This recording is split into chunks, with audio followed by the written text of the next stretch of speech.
La chronique du jour. La chronique du jour. Jérôme Carlos.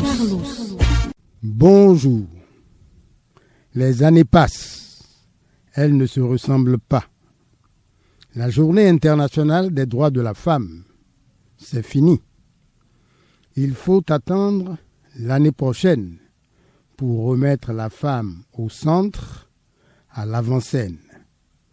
Mais en attendant, qu'avons-nous enregistré comme avancée dans cette guerre de libération de toutes les sociétés humaines? C'est en ces termes-là qu'il faut poser la problématique du 8 mars. Tant qu'une seule femme restera dans les fers, aucun homme ne peut s'estimer libre. Il ne revient donc pas aux hommes de libérer les femmes. Il s'agit pour les hommes et pour les femmes, ensemble, de changer pour le meilleur et à leur bénéfice la société, leur société. Sous ce rapport, des signes prometteurs émergent du magma des pesanteurs encore vivaces. Des pépites d'or remontent à la surface de l'eau boueuse des débats encore largement sexistes. Un coin du ciel s'éclaire. Il fait apparaître le bleu joyeux d'un lendemain de pluie, prélude au temps nouveau que nous appelons de nos vœux. Des propos, des opinions qui se sont télescopées à l'occasion de ce 8 mars 2022, nous avons retenu 3 idées forces. Elles traduisent des progrès certains. Elles préfigurent des avancées significatives. Quels sont ces éléments de progrès?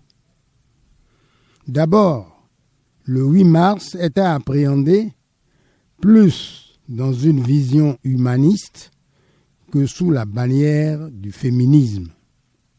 Celui-ci est historiquement daté.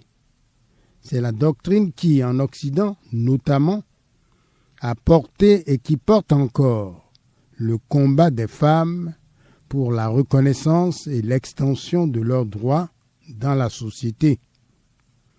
Le féminisme, malheureusement, a consacré 2 pôles humains en guerre ouverte.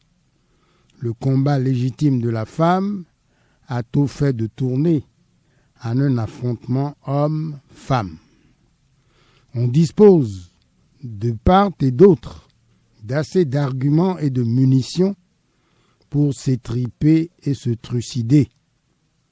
Vérité biblique, et si une nation est divisée contre elle-même, cette maison-là ne peut point subsister. Marc 3, 25.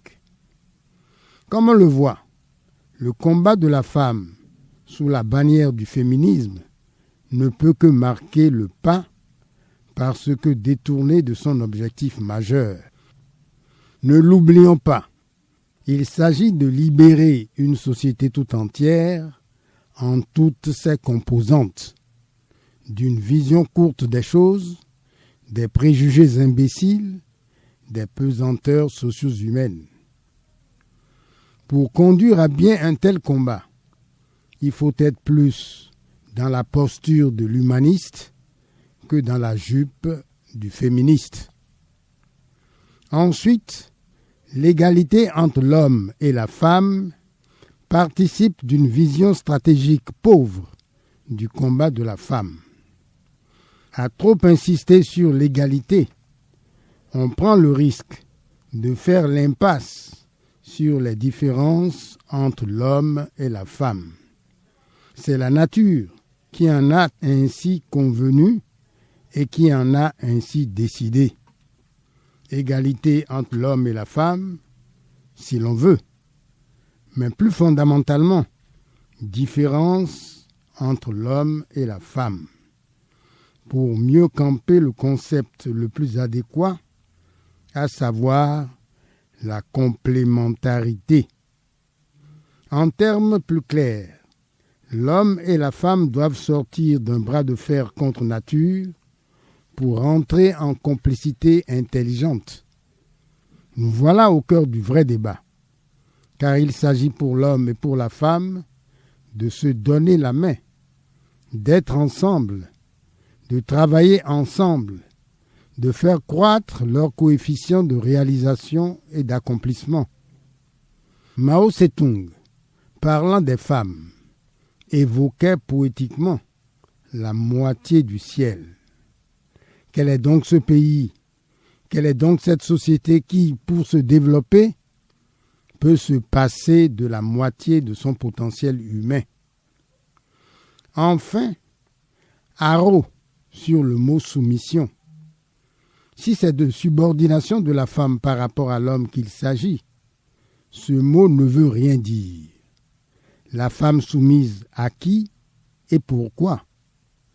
On ne peut jamais être complémentaire si l'on n'est pas réciproquement porté par une puissante volonté de collaboration harmonieuse. Au lieu de soumission, qui marque la disposition d'une personne à être aux ordres de quelqu'un, à lui obéir au doigt et à l'œil, pourquoi ne pas cultiver le respect? Le respect réciproque entre l'homme et la femme. Le respect qui laisse voir derrière chaque être humain la vivante représentation de Dieu en toute sa grandeur, en toute sa splendeur. Merci pour l'attention et à jeudi prochain.